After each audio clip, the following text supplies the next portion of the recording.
Today, let's have a look on the cycle time scatterplot diagram.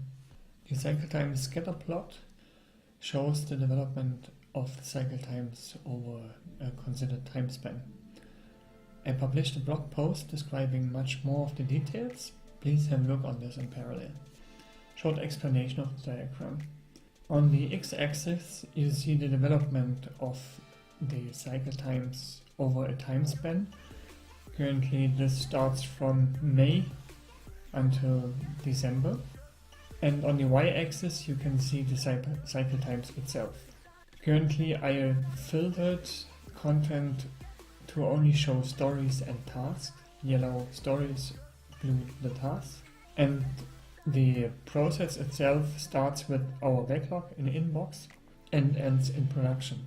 Cycle time means how long did it take for one item to go through inbox, arrival in our process, until departure of our process going to production. In addition, you can see dashed lines in the diagram. The dashed lines show us percentiles of cycle times, and it means, for instance, the 85% percentile shows us 85% of all items covered were individually taking between 0 and 36 days to complete.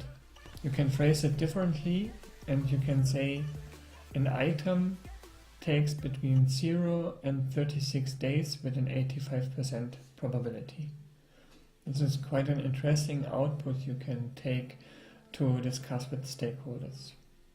In the bottom of the diagram, you can also see a zoom area where you can get an easy overview on the distribution of the cycle times, and we will use it now during the session to get different time spans considered.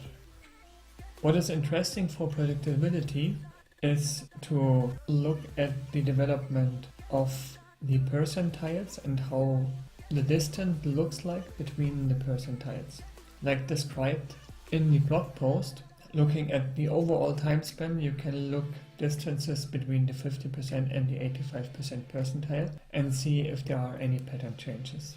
First of all, I would like to go in accordance to the blog post and consider different time spans. Time span 1 is between 1st of July, see how I can filter here, 1st of July, so until mid of December. Oh, let's take it to the end.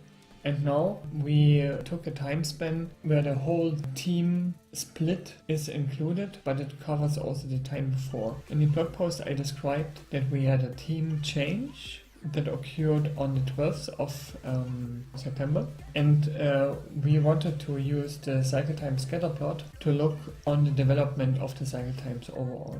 Maybe shrink it down first to the time span before. This is actually the time span from where I started in the team until the team split.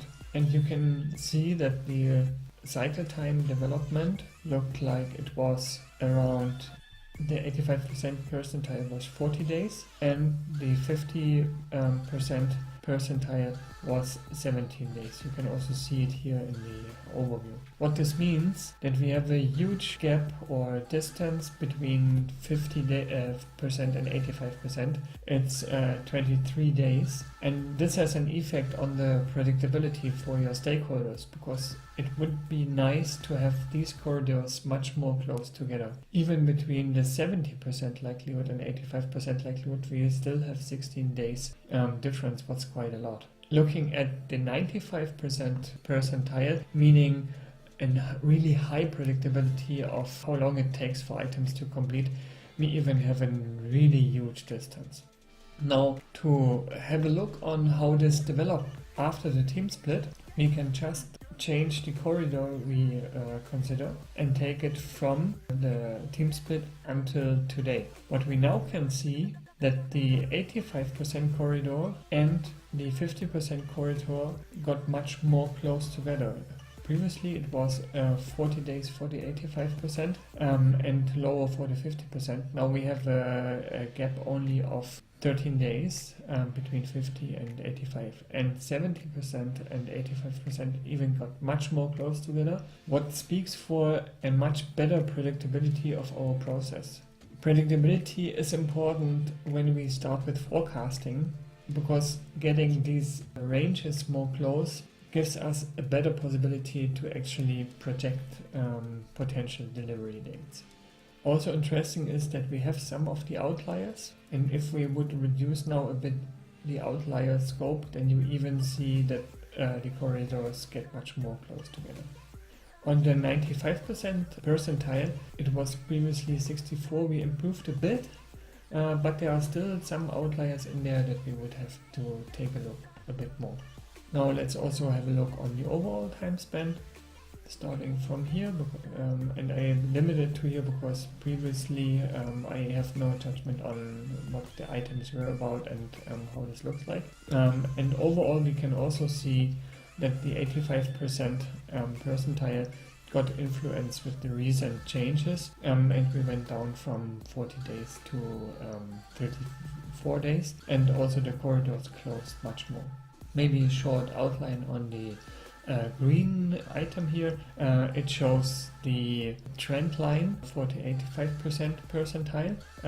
Let's shrink it down from team split was here. There we have a recent increase of the 85% percentile. What can be very likely, that's an assumption connected with now Christmas time and people lower availability.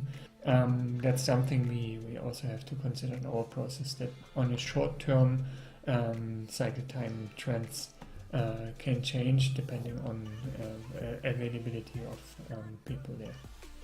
To summarize, we can use the cycle time scatter plot to have a look on how the cycle time overall developed for our items.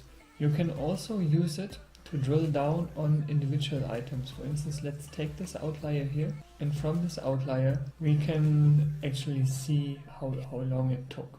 It was in inbox 8 days. It was blocked for a long time. There's something we can have a look on a bit more in detail, and we can go to individual items and have a deeper look on these items. You can drill down on all the items. For instance, here it's something where 2 items at this point in time had the same cycle time. That's why you see the number 2 in here. Overall, it's interesting how the percentiles shape and how the corridors change over time if they get closer. And with this, you can see if you got more predictable in your process. So quite some mix of input, outlier detection, shape of distribution, because you can also see if there is an accumulation of items in a certain area. There you could ask, are there different classes of services included? And you can also see how this shape develops over time, because here items in this range seem to get a bit more closer in a range. Here the distance between items was a bit more, right? You have it really scattered around the area. So that is an introduction to a cycle time scatter plot. Please have a look on the blog post describing all the time frames considered and observations and how to interpret this a bit in more detail. And have a look on the really great book, Actionable Agile Metrics for Predictability, where all these diagrams are explained in much more detail. And I can highly recommend checking out this Actionable Agile Metrics plugin. It's for me the first time that I have the chance to work with this directly in Jira, and it's really an awesome plugin because it gives you these kind of metrics in a really easy to use manner. Have fun! There will be more sessions coming soon with more diagrams based on the same project and topic. Please share your opinion if you like these posts and video now the first time in there. And provide feedback what I can improve. Thanks a lot.